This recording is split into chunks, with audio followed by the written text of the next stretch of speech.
तो गाइस, जैसा कि आप लोग जानते हैं कि एमपीपीएससी का एग्जाम अभी होने वाला है 16 फरवरी 2025 को।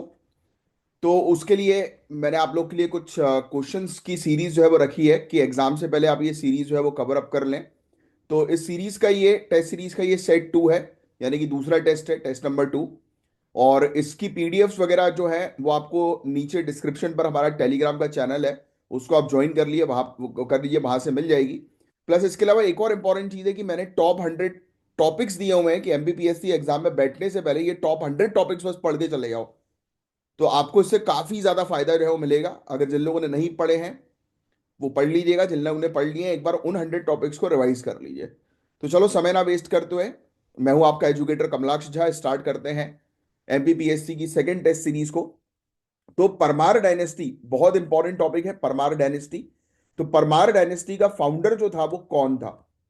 तो देखो, इसमें आपको काफी सारे ऑप्शंस हैं, बट इसका जो करेक्ट आंसर मैं आपको दे दूं कि ये नन ऑफ दी अबव है। मतलब ये चारों ही ऑप्शन जो है वो इसमें गलत है। आपको बहुत क्लैरिटी के साथ पता होना चाहिए। परमार डायनेस्टी का फाउंडेशन किया था उपेंद्र ने, जिसको कृष्ण राजा के नाम से भी जो है वो जाना जाता है ना। हिस्टोरिकल रिकॉर्ड्स और उसके बाद की स्टडी जो है वो परमार इंस्क्रिप्शन की, वो इंडिकेट करती है कि परमार डायनेस्टी जो थी वो स्टैब्लिश हुई थी 9th सेंचुरी में मालवा क्षेत्र में। और उपेंद्र करके एक शासक था उसके द्वारा, जिसको कृष्णा राजा के नाम से भी जाना जा रहा था। फिर बाद में काफी सारे शासक है, जैसे कि वकपति मुंजा, राजा भोज, इन्होंने जो है वो इस पूरे अपनी डायनेस्टी को कंसोलिडेट किया और अपने किंगडम को एक्सपैंड किया, है ना। तो ये थोड़ा सा फैक्ट जो है वो आपको पता जो है वो होना चाहिए। तो इसमें चारों ही ऑप्शन जो है वो इनकरेक्ट है, राइट। इसका जो करेक्ट आंसर है वो है उपेंद्र। ठीक है, उपेंद्र जो था वो फाउंडर था, या कृष्णा राजा फाउंडर था। कौन सा मौर्यन एम्परर जो था उसने मध्य प्रदेश के अंदर अपने रूल को जो है वो एक्सटेंड किया था? किस मौर्यन शासक ने? तो पहली बात तो इनमें से मौर्यन शासक की जो है वो बात हो रही है, तो कनिष्क को तो आप हटा ही दो, है ना।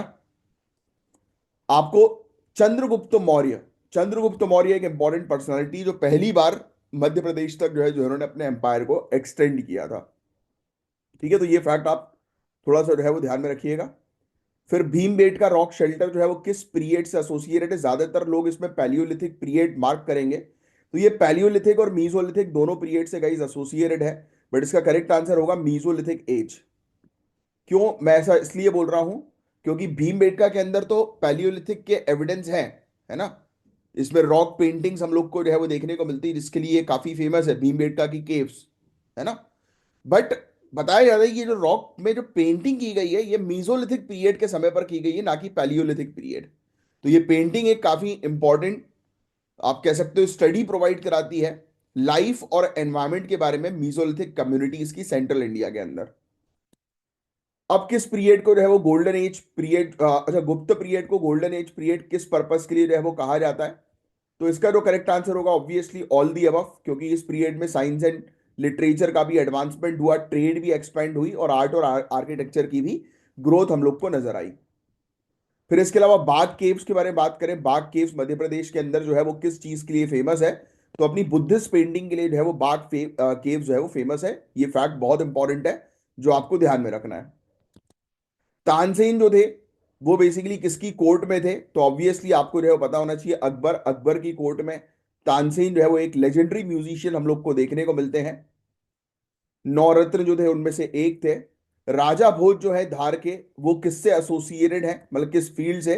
तो ऑब्वियसली लिटरेचर, साइंस, आर्किटेक्चर तीनों से एसोसिएटेड थे, तो इसका करेक्ट आंसर होगा ऑल दी अबव।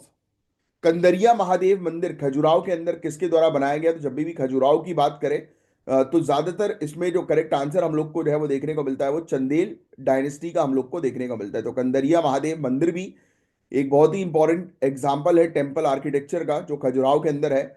और इसको चंदेल शासक के अंडर जो है वो बनवाया गया था। अब विक्रम संवात जो कैलेंडर हम लोग को देखने को मिलता है वो किसके द्वारा शुरू किया गया? तो विक्रमादित्य के द्वारा शुरू किया। और पहला वॉर जो है वो इंडियन इंडिपेंडेंस के लिए 1857 का मध्य प्रदेश के अंदर किसके द्वारा लड़ा गया? तो तात्या टोपे। तो ये फैक्ट जो है वो आपको थोड़ा सा ध्यान में रखना है, तात्या टोपे। और ये बहुत ही इंपॉर्टेंट मिलिट्री लीडर के तौर पर जाने जाते थे 1857 रिवोल्ट के, ब्रिटिश रूल के अगेंस्ट जो था। तो सेंट्रल इंडिया या मालवा क्षेत्र जो है वहां से तात्या तोपे ने जो है वो लड़ाई लड़ी। गोंडवाना किंगडम जो है वो प्राइमरली जो है वो किस क्षेत्र में लोकेटेड है मध्य प्रदेश के? तो देखो गोंडवाना जो क्षेत्र है, ये बेसिकली आप देखेंगे तो सतपुरा रीजन जो है वहां पर ज्योग्राफी की पॉइंट ऑफ व्यू से, है ना, सतपुरा क्षेत्र याद रखिए। गोंडवाना किंगडम जो है, जब भी उसकी बात होती है तो वो गोंड लोगों की बात होती है। और मध्य प्रदेश के अंदर ये किंगडम मेनली सतपुरा रीजन में लोकेटेड है, वहां की पहाड़ियों पे हम लोग को देखने को मिलता है। मांडू फोर्ट जो है वो किस डायनेस्टी के द्वारा जो है वो बनवाया गया? तो बहुत इंपॉर्टेंट है, मांडू फोर्ट जो है वो परमार डायनेस्टी के द्वारा बनवाया गया, ये फैक्ट आप ध्यान में रखेंगे। मांडू फोर्ट जो काफी इंपॉर्टेंट फोर्ट हम लोग को जो है वो देखने को मिलता है। और परमार की जो है वो मालवा रीजन की गद्दी थी मांडू फोर्ट में। और मांडू फोर्ट जो है वो फोर्टिफाइड कैपिटल थी और सेंटर था आर्ट और लर्निंग का, यानी कि वो एजुकेशनल सेंटर भी था। उदयगिरी केव्स मध्य प्रदेश के अंदर जो है वो किस डायनेस्टी से एसोसिएटेड है? उदयगिरी केव, उदयगिरी केव तो गाइस उदयगिरी केव विदिशा के नजदीक है मध्य प्रदेश के अंदर, अपने रॉक कट टेम्पल्स के लिए जानी जाती है। और वहां पर गुप्त पीरियड की इंस्क्रिप्शंस देखने को मिलती है, 4th से लेकर 6th सेंचुरी। तो इसका करेक्ट आंसर होगा गुप्त केव। फिर इसके अलावा मालवा रिवोल्ट 1857 किसने लड़ा? तो अभी थोड़ी देर पहले ही मैंने आपको बताया, तो इसका आंसर आपको मिल जाना चाहिए, Tatya Tope. Battle of Haldi Ghati 1576 very important, किसके बीच की ये लड़ाई हम लोग को जो है वो देखने को मिलती है? बैटल ऑफ हल्दी घाटी 1576, तो ये मुगल फोर्सेस के बीच में जो है वो लड़ाई थी, जिसमें अकबर की तरफ से लड़ाई लड़ी गई थी और अपोजिशन में मेवाड़ के महाराणा प्रताप जी थे। बैटल ऑफ हल्दी घाटी 1576 बहुत इंपॉर्टेंट, ध्यान में रखना। बरवानी स्टेट जो है वो मध्य प्रदेश के अंदर किस साल में जो है वो मध्य प्रदेश का जो है वो पार्ट बना? तो देखो इंडिया के इंडिपेंडेंस की अगर हम बात करें तो काफी सारी प्रिंसली स्टेट जो है वो इंडियन यूनियन में इंटीग्रेट हुई थी, जिसमें बरवानी स्टेट जो आज की डेट में मध्य प्रदेश में लोकेटेड है, तो 1948 में जो है वो मध्य प्रदेश का हिस्सा बन गया था। कौन सी ट्राइबल कम्युनिटी जो है वो भगोरिया फेस्टिवल मध्य प्रदेश के अंदर बनाती है? तो ये भील है गाइस, भील ट्राइबल कम्युनिटी जो है वो भगोरिया फेस्टिवल जो है वो बनाती है, याद रखिएगा। ठीक है। फिर इसके अलावा सारनाथ पिलर जो है वो किस शासक के द्वारा बनवाया गया? तो इसका आंसर आपको पता ही होगा, अशोक। फेमस सारनाथ पिलर जो है लायन कैपिटल ऑफ अशोक जिसको हम लोग बोलते हैं, जो बाद में नेशनल एम्बलम ऑफ इंडिया के अंदर भी जो है वो शामिल किया गया। पहली एंग्लो मराठा वॉर किस संधि के तहत जो है वो खत्म हुई? तो फर्स्ट एंग्लो मराठा वॉर हुआ था 1775 से लेकर 1782 के बीच में। और 1782 में ट्रीटी ऑफ सालबाई जो है वो अ, बनाई गई, ये संधि जो है वो की गई, और इसके तहत जो है वो पहला एंग्लो मराठा वॉर जो है वो खत्म होता है। फिर विष्णु मंदिर हम लोग को देवगढ़ में देखने को मिलता है, वो किसके पीरियड में बनाया गया? तो गुप्त पीरियड, गुप्त पीरियड के समय पर विष्णु मंदिर जो है वो बनवाया गया। और ये विष्णु मंदिर जो है वो देवगढ़ उत्तर प्रदेश के अंदर हम लोग को जो है वो देखने को मिलता है, याद रखिएगा। आगे की जो है वो चर्चा करेंगे, ज्योग्राफी से रिलेटेड अब कुछ क्वेश्चन जो है वो हम लोग देखते हैं। कौन सी नदी जो है वो मध्य प्रदेश से फ्लो होकर जो है वो नहीं जाती है? तो ऑब्वियस सी बात है कि नर्मदा, चंबल, बेतवा ये मध्य प्रदेश से फ्लो होती है, बट गोदावरी जो है वो नहीं होती है ना। तो ये फैक्ट जो है वो ध्यान में रखिएगा। महाराष्ट्र, तेलंगाना, आंध्र प्रदेश से गोदावरी जो है वो बहती है। मध्य प्रदेश के अंदर सबसे बड़ा प्लेटू जो है वो कौन सा है? तो मालवा प्लेटू, राइट। मालवा प्लेटू जो है वो मध्य प्रदेश के अंदर है, मध्य प्रदेश काफी सारे प्लेटू से घिरा हुआ है, राइट। तो मालवा प्लेटू उसमें सबसे बड़ा है। ट्रॉपिक ऑफ कैंसर जो है वो मध्य प्रदेश की कितनी डिस्ट्रिक्ट से जो है वो पास होकर गुजरती है? तो 8 डिस्ट्रिक्ट से। मुझे वीडियो को पॉज करके नीचे कमेंट बॉक्स पर इन 8 डिस्ट्रिक्ट का नाम बता सकते हो, और काफी कॉमन है, इससे रिलेटेड अक्सर क्वेश्चन जो है वो पूछे जाते हैं। मध्य प्रदेश के अंदर सबसे बड़ा डैम जो है वो कौन सा डैम है? तो इंदिरा सागर डैम। इंदिरा सागर डैम मध्य प्रदेश के अंदर सबसे बड़ा डैम है। कौन सा नेशनल पार्क मध्य प्रदेश के अंदर जो है जिसमें टाइगर रिजर्व नहीं है? तो वन विहार, वन विहार नेशनल पार्क है जो कि टाइगर रिजर्व जो है वो नहीं है। दूधवा रिजर्वायर जो है वो किस डिस्ट्रिक्ट के अंदर जो है वो लोकेटेड है? दूधवा रिजर्वायर मध्य प्रदेश की, तो ये होशंगाबाद डिस्ट्रिक्ट में हम लोग को जो है वो देखने को मिलता है। अक्सर लोग इसको ग्वालियर जो है वो मार्क कर देते हैं, बट ये होशंगाबाद डिस्ट्रिक्ट के अंदर मेंशन्ड है, दूधवा रिजर्वायर। नर्मदापुरम के नाम से आज की डेट में जिसको जाना जाता है, जिस क्षेत्र को। तो ये यहाँ पर काफी सारे वाटर प्रोजेक्ट्स हैं नर्मदा और उनकी ट्राइब्यूटरीज में, इसीलिए।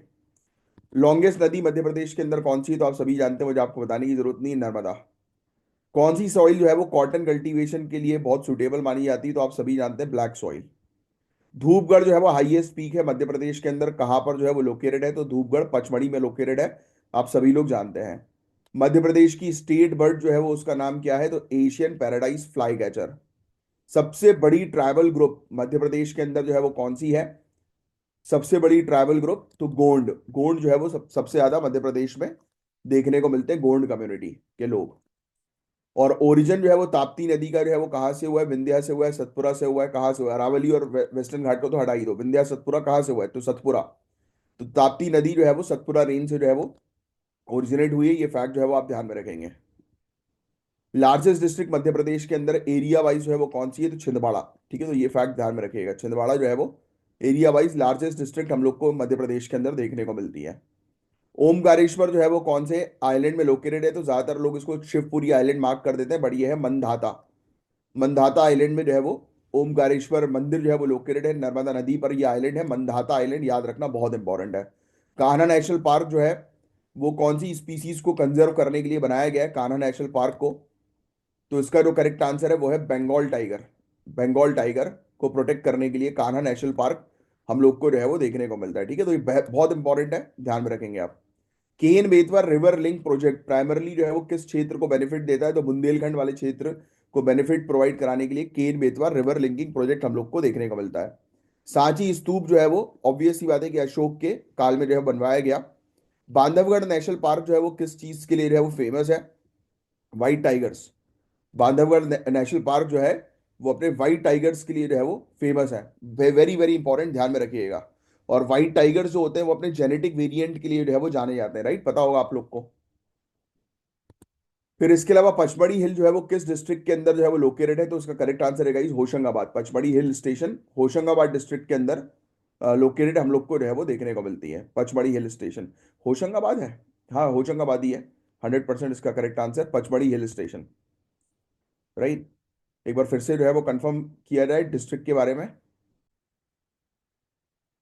यस, होशंगाबाद में ही लोकेटेड है। कौन सी सिटी को जो है वो हार्ट ऑफ मध्य प्रदेश जो है वो कहा जाता है? तो भोपाल। भोपाल सिटी को जो है वो हार्ट ऑफ मध्य प्रदेश कहा जाता है।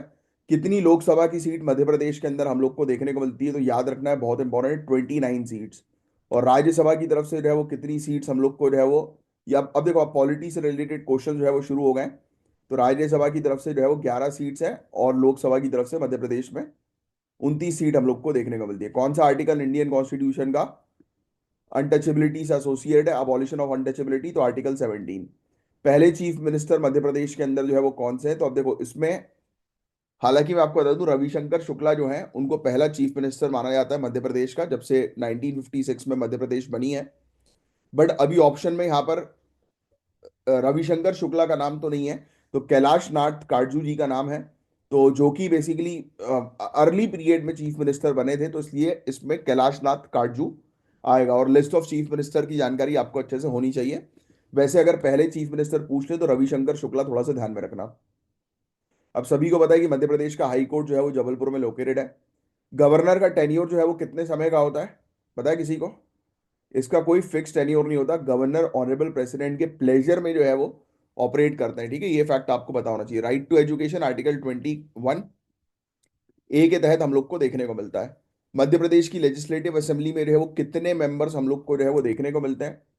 तो मध्य प्रदेश की गाइस लेजिस्लेटिव असेंबली में 230 मेंबर्स हम लोग को जो है वो देखने को मिलते हैं, ये फैक्ट ध्यान में रखिएगा। गवर्नर ऑफ स्टेट जो है वो अपॉइंट किसके द्वारा किए जाते हैं? तो honourable president of India governor को अपॉइंट करते हैं। राइट टू प्रॉपर्टी जो है वो आज की डेट में कौन सी राइट है? तो ये एक लीगल राइट हम लोग को देखने को मिलती है।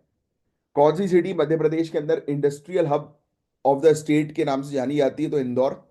इंदौर इंडस्ट्रियल हब के तौर पर जानी जाती है। इंदौर स्टॉक एक्सचेंज है वो स्टैब्लिश हुआ था कब? तो आपको बता दें गाइस, अब देखो इन ऑप्शन में थोड़ी सी जो है वो गड़बड़ी यहाँ पर जो है वो नजर आ रही है। इस ऑप्शन की अगर हम जो है वो चर्चा करें, तो इंदौर स्टॉक एक्सचेंज जो है वो अर्ली पीरियड में जो है हुआ था 1919 के around. Are you getting this? लगभग 1919 के आसपास जो है वो देखने को मिला था कि इंदौर इंदौर स्टॉक एक्सचेंज जो है वो स्टैब्लिश किया गया था 1919। ठीक है, तो ये स्टेटमेंट गलत है इन सब में से। मेजर सिल्क प्रोड्यूसिंग डिस्ट्रिक्ट जो है वो मध्य प्रदेश की जो है वो कौन सी है? कौन सी डिस्ट्रिक्ट में सबसे ज्यादा सिल्क का प्रोडक्शन जो है वो होता है? तो देखो इसमें बैतूल जो है वो करेक्ट आंसर होगा। रीसेंट रिपोर्ट्स के अकॉर्डिंग ये बताया जा रहा है कि बैतूल जो है वो, बैतूल डिस्ट्रिक्ट मध्य प्रदेश के अंदर ये सिल्क प्रोडक्शन के मामले में जो है वो एक इंपॉर्टेंट स्टेट के तौर पर, इंपॉर्टेंट डिस्ट्रिक्ट के तौर पर नजर आ रही है। ठीक है, तो Betul is the correct answer. Omkareshwar hydro electric project ये किस नदी पर बनाया गया है? तो ओमकारेश्वर नर्मदा नदी के ऊपर हम लोग को जो है वो देखने को मिलता है। Very important project. फिर इसके अलावा लार्जेस्ट प्रोड्यूसर गार्लिक की इंडिया के अंदर कौन सी है? गार्लिक मतलब अदरक, है ना, लहसुन, अदरक लहसुन का पेस्ट बोलते हैं ना। गार्लिक जो है वो किसको बोलेंगे हम लोग? अदरक को बोलेंगे, लहसुन को जो है वो बोलेंगे? अरे यार, अदरक तो जिंजर होता है ना, अपन बोलते हैं ना जिंजर टी दो। तो चलो, गार्लिक जो है वो लहसुन होता है ना। तो लहसुन के मामले में जो है वो कौन सी मध्य प्रदेश की डिस्ट्रिक्ट जो है वो काफी टॉप नंबर पर हम लोग को जो है वो देखने को मिल रही है? तो इसका जो करेक्ट आंसर होगा आपका 55th क्वेश्चन, एक बार इसका आंसर जो है वो देख लूं मैं। अच्छा, मध्य प्रदेश, सॉरी, स्टेट पूछा है ना। तो मध्य प्रदेश जो है वो गार्लिक लहसुन के मामले में जो है वो टॉप नंबर वन पर कभी कभी महाराष्ट्र भी बोलते हैं, पता नहीं क्यों, ज्यादातर जगहों पर मध्य प्रदेश मार्क कर लेना।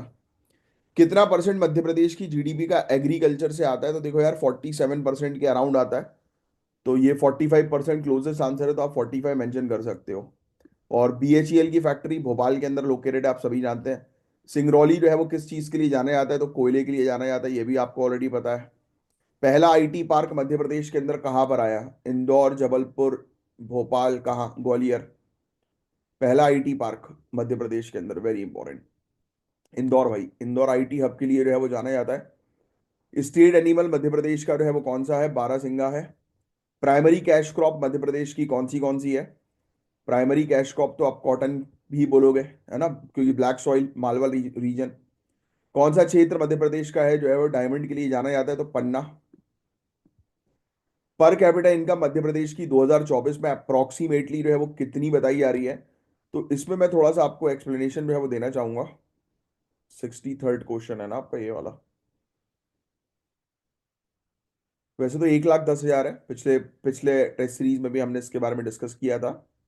बट इसका जो करेक्ट आंसर है ना वो कुछ टोटल एवरेज की अगर मैं बात करूं आपसे, एक मिनट रुकना यार।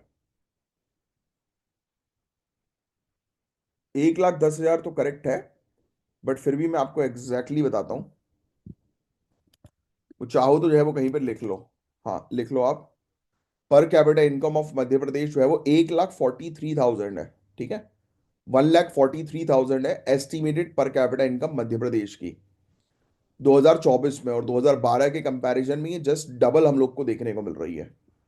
ठीक है, तो ये फैक्ट जो है वो थोड़ा सा मेंशन कर लेना। ये विकीपीडिया का फैक्ट बता रहा हूँ, इकोनॉमी ऑफ मध्य प्रदेश से रिलेटेड।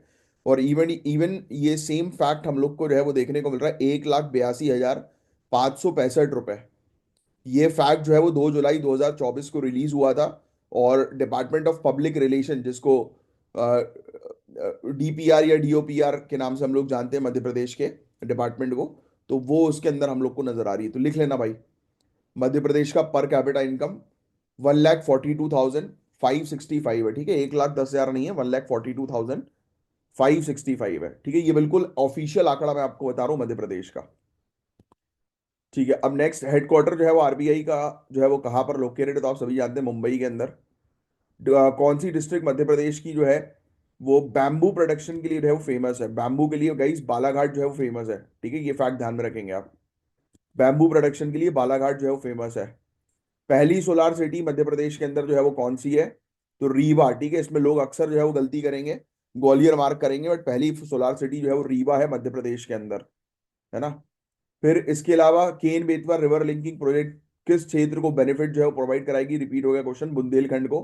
कौन सी स्टेट जो है वो फर्स्ट में हम लोग को जो है वो देखने को मिल रही है ऑर्गेनिक फार्मिंग में इंडिया के अंदर? तो ये चारों नहीं है भाई, इसका जो करेक्ट आंसर है सिक्किम है। ठीक है, Sikkim is the correct answer. Sikkim जो है वो पहली स्टेट है जो पूरी तरह से ऑर्गेनिक है। बट अब मैं आपको बताऊं, अगर आप यही क्वेश्चन को जो है वो अभी उठाकर गूगल पे जो है वो छाप दोगे, तो मध्य प्रदेश भी इसका आंसर जो है वो आएगा, क्योंकि रीसेंट कुछ रिपोर्ट्स के according Madhya Pradesh area wise, ठीक है, मध्य प्रदेश का एक बड़ा एरिया जो है वो ऑर्गेनिक फार्मिंग में अब आज की डेट में उभर कर आ रहा है। राइट, लेटेस्ट सर्वे के अकॉर्डिंग तो ऑप्शन में मध्य प्रदेश है, तो मध्य प्रदेश मार्क कर देना। वैसे तो Sikkim is the first state जो पूरी तरह से ऑर्गेनिक स्टेट इसने डिक्लेयर किया था। Madhya Pradesh state industrial development corporation का हेडक्वार्टर भोपाल में है गाइस। ठीक है, अब देखो यहाँ पर इंडस्ट्री से रिलेटेड बात होती है तो ज्यादातर लोग इंदौर मार्क कर देंगे, बट ऐसा नहीं है, भोपाल के अंदर है ये। अब क्या, अब ये पहले भी मैंने आपको पूछा था कि पूरे इंडियन स्टेट में मध्य प्रदेश कि जीडीपी के मामले में आज की डेट में कितने स्थान पर है, तो 10वीं स्थान पर है, याद रखना। कौन सी कंट्री ने अपनी पहली आर्टिफिशियल सैटेलाइट स्पुतनिक वन जो है वो लॉन्च जो है वो करी है? स्पुतनिक वन जो है वो किसकी सैटेलाइट है? तो यूएसएसआर की, इन्होंने 1957 में लॉन्च करी थी। चंद्रयान 3 सक्सेसफुली किस पार्ट में जो है वो जाकर लैंड हुआ था? तो साउथ पोल को स्टडी करना हमारा मेन ऑब्जेक्टिव था चंद्रयान 3 के तहत।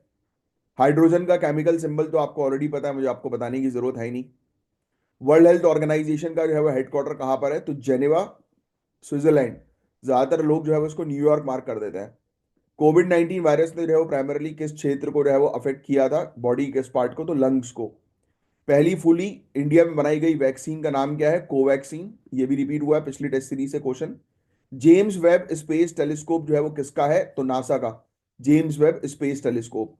United nation climate change conference of party 28, COP जो है वो 28 जो है वो कहाँ पे हम लोग को जो है वो देखने को मिली? यूएई। ठीक है, वेरी वेरी इंपॉर्टेंट, यूएई।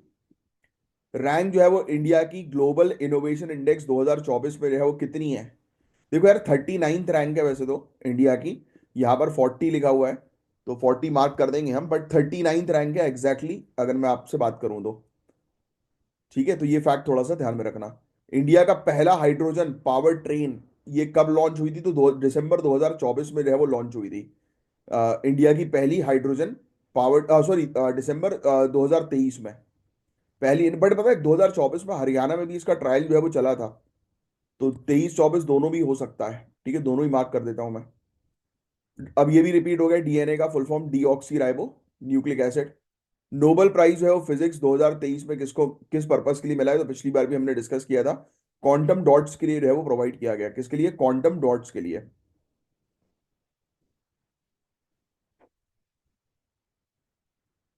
ठीक है, अब साइंस एंड टेक्नोलॉजी के क्वेश्चंस चल रहे हैं पूरे के पूरे। ठीक है, तो क्वांटम डॉट्स के लिए जो है मिला था पेरी एगो एगोस्टिनी, एफ क्रॉस और एनी एल हुलियर। इनको जो है मिला था, इन्होंने बेसिकली जनरेट किया था एटो सेकेंड पल्स ऑफ लाइट को इलेक्ट्रॉन डायनेमिक मैटर की स्टडी करने के लिए, तो इसलिए क्वांटम डॉट्स के लिए मिला है। कौन सा क्रिकेटर जो है वो पहला बन गया है जिसने स्कोर किया है 50? पता है आपको कि सचिन तेंदुलकर पहले क्रिकेटर थे जिन्होंने 49 सेंचुरी वनडे इंटरनेशनल में लगाई थी, 50 नहीं थी। ज्यादातर लोग इसमें सचिन तेंदुलकर जी का नाम जो है वो मार्क जो है वो करेंगे, बट आपको बता दें कि इसका जो करेक्ट आंसर जो होगा वो विराट कोहली है। पहले क्रिकेटर जो हम लोग को देखने को मिले थे कि जिन्होंने 50 वनडे इंटरनेशनल सेंचुरी जो है वो लगाई थी न्यूजीलैंड के अगेंस्ट 2023 में। और सचिन तेंदुलकर का रिकॉर्ड 49 वनडे इंटरनेशनल का था, है ना? तो सचिन तेंदुलकर नहीं है, ये विराट कोहली है। कौन से इंडियन साइंटिस्ट को मिसाइल मैन जाना जाता है? तो आपको ऑलरेडी पता है, मुझे आपको बताने की आवश्यकता नहीं है, अब्दुल कलाम साहब। रेड प्लैनेट हम लोग जो है वो किसको बोलते हैं? तो मार्स को बोलते हैं। ब्लू प्लैनेट वीनस को बोलते हैं। Strongest naturally occurring material India के अंदर कौन सा है? तो ऑब्वियसली डायमंड सबसे स्ट्रॉन्गेस्ट है। सबसे बड़ा ग्लैंड ह्यूमन बॉडी में कौन सा है? तो लिवर। लिवर सबसे बड़ा ग्लैंड है ह्यूमन बॉडी के अंदर। ग्रेविटी की डिस्कवरी किसने करी? तो सभी जानते हैं, न्यूटन, आइजैक न्यूटन। रिसेंटली पहला क्वांटम कंप्यूटर जो है वो किसके द्वारा डेवलप किया गया? पहला क्वांटम कंप्यूटर किसके द्वारा डेवलप किया गया? इसको देख लेते हैं अपन, एक सेकेंड। इसका एक्सप्लेनेशन मैं आपको दे देता हूं। तो ये यूनाइटेड स्टेट्स है, जो वहां पर कंपनीज है जैसे कि आईबीएम, गूगल, ये और भी एडवांसमेंट कर रही हैं, तो उन्होंने पहला क्वांटम कंप्यूटर डेवलप किया था। सनशाइन विटामिन तो आप सभी को पता है, विटामिन डी को सनशाइन विटामिन कहते हैं। G20 समिट 2024 में जो है वो किसके द्वारा होस्ट की गई थी? वेरी इंपॉर्टेंट, तो ब्राजील। ये फैक्ट आप थोड़ा सा जो है वो ध्यान में रखिएगा। G20 समिट 2024 के अंदर ब्राजील के अंदर हम लोग को जो है वो देखने को मिली। 2023 में इंडिया के अंदर देखने को मिली थी। इंडिया का पहला अंडर वाटर मेट्रो जो है वो कोलकाता के अंदर स्टैब्लिश हुआ है, याद रखिएगा। अंडर वाटर मेट्रो कौन सी कंपनी जो है जिसने पहली एआई पावर्ड ह्यूमनॉइड इंडिया के अंदर जो है वो स्टैब्लिश करी? तो भाई देखो, रिलायंस इंडस्ट्री के कोलैबोरेशन के साथ ये चीज जो है वो पॉसिबल हुई है। तो ये फैक्ट आप जो है वो ध्यान में रखेंगे कि रिलायंस इंडस्ट्री के बैकिंग में हमें देखने को मिलता है कि एक कंपनी है जिसका नाम है एडवर्ब टेक्नोलॉजी। याद रखना, एडवर्ब टेक्नोलॉजी नोएडा के अंदर है, और इसको रिलायंस इंडस्ट्रीज की बैकिंग थी। और ये इन्होंने अनाउंस कर दिया है कि ये इंडिया का पहला एआई पावर्ड ह्यूमनॉइड रोबोट, यानी कि ह्यूमन जैसा दिखने वाला रोबोट जो है वो लॉन्च करेंगे 2025 में। पहला कार्बन न्यूट्रल एयरपोर्ट इंडिया के अंदर जो है वो कौन सा है? तो देखो, इसका तो वैसे तो करेक्ट आंसर होना चाहिए कोचीन इंटरनेशनल एयरपोर्ट। हम लोग को देखने को मिलता है कि पहला के केरल के अंदर है, पहला कार्बन न्यूट्रल एयरपोर्ट है। इंडिया का fastest bullet train project Mumbai Ahmedabad के बीच में किस कंट्री की हेल्प से जो है वो डेवलप किया जा रहा है? तो ऑब्वियसली जापान। जापान जो है वो हम लोग को जो है वो हेल्प कर रहा है। और 2024 का नोबेल पीस प्राइज जो है वो किस को जो है वो दिया गया है? तो एबी एबी अहमद जो है, इनको जो है वो दिया गया है नोबेल पीस प्राइज 2000। नहीं यार, ये निहॉन हिडन हिडन क्यों है? निहॉन हिडन क्यों है? सॉरी, निहॉन हिडन क्यों लिख लेना। नोबेल पीस प्राइज 2024 जो है वो निहॉन, NIHON, हिडन HIDNKYO, हिडन क्यों, इनको जो है वो दिया गया है। एक जापानीज ऑर्गेनाइजेशन था ये, Japanese organisation, atomic bomb survivors का, एटॉमिक बॉम्ब सर्वाइवर का। ठीक है, कौन से इंडियन क्रिकेटर जो है जिन्होंने डबल सेंचुरी T20 इंटरनेशनल में बनाई है? तो यार इनमें से कोई भी नहीं है। T20 इंटरनेशनल में तो डबल सेंचुरी जो है वो किसी ने भी जो है वो स्कोर नहीं करी थी। इसका मैं कंफर्मेशन आपको दे देता हूँ। कोई भी इंडियन क्रिकेटर नहीं थे, राइट, जिन्होंने डबल सेंचुरी जो है वो स्कोर जो है वो करी हो। हाईएस्ट इंडिविजुअल स्कोर जो है वो इंडियन के द्वारा T20 में जो है वो 135 रन का अचीव किया था अभिषेक शर्मा ने इंग्लैंड के अगेंस्ट। और डोमेस्टिक और अनऑफिशियल T20 मैच में कुछ इंडियन प्लेयर्स डबल सेंचुरीज तक पहुंचे थे, राइट। सुबोध भारती, इन्होंने जो है वो 205 रन बनाए थे 79 बॉल्स में इंटर क्लब मैच के अंदर 2021 में। बट ये ऑफिशियल T20 इंटरनेशनल रिकॉर्ड्स नहीं था, तो करेक्ट आंसर इसमें नन ऑफ दी अबव है ना, इनमें से कोई भी नहीं है, ठीक है। इंडिया की पहली 5G स्मार्ट सिटी जो है वो लॉन्च हुई थी किस स्टेट में? तो महाराष्ट्र ही होगी वैसे तो। यस, कि गुजरात है? तो देखो यार, अगर हम बात करें फरवरी 2025 में, इंडिया ने ऑफिशियली 5G स्मार्ट सिटी जो है वो डेजिग्नेट नहीं करी है अभी तक, कोई भी सिटी नहीं है इनमें से। बट कुछ सिटीज हैं जिन्होंने 5G इंप्लीमेंट करना शुरू किया अपने स्मार्ट सिटी इनिशिएटिव्स के साथ, जैसे दिल्ली, मुंबई, है ना, पुणे। तो ऐसा आप कोई पर्टिकुलर स्टेट को जो है वो कह नहीं सकते कि किसी ने पहली 5G स्मार्ट सिटी वाला कोई स्टेट है, ऐसा तो ऐसा कोई नहीं है, ठीक है अभी। बट फिर भी महाराष्ट्र अगर आ जाए बाई चांस इस प्रकार का क्वेश्चन, तो महाराष्ट्र मार्क कर देना। कौन सी नई कंट्री जो है वो ब्रिक्स 2024 के अंदर ऐड हुई है? तो ये ऑल ऑफ दी अबव भाई। इसमें अगर आप देखोगे ध्यान से, तो मैं आपको बता देता हूँ, Argentina, UAE, Saudi Arabia, Egypt, Ethiopia, Iran, ये सब कंट्रीज जो है हाँ ठीक है, ये सब कंट्रीज जो है जिन्होंने जो है वो ज्वाइन किया है ब्रिक्स 2024 को। सॉरी। वर्ल्ड एनवायरनमेंट डे 2025 की थीम क्या है? तो भाई अभी तक अनाउंस ही नहीं हुआ है। वर्ल्ड एनवायरनमेंट डे 2025 6 जून को होगा ना, बस। तो ये थे गाइस पूरे ओवरऑल क्वेश्चंस। इसकी PDF मैंने आपको ऑलरेडी प्रोवाइड करा दी है, तो आप एक बार जो है वो देख लीजिएगा हमारे टेलीग्राम के चैनल पर जाकर PDF। और पूरी तैयारी अपनी करिए। ऐसे टोटल 100 टॉपिक्स भी मैंने आपको जो है वो दिए हुए हैं। मैं ट्राई करूंगा कि मतलब एग्जाम तो आज तो 13 तारीख हो ही गई है, 13, 14, 15, 3 दिन अभी भी है हमारे पास। तो उस 3 दिन में आई ट्राई कि मैक्सिमम जितने भी टॉपिक्स हो सकें, मैं वो 100 टॉपिक्स में आपके यहाँ पर अपने टेलीग्राम के चैनल पर प्रोवाइड करा दूंगा, वॉइस नोट के थ्रू और उसके एक्चुअल नोट्स के थ्रू, ठीक है। चलो, जय हिंद।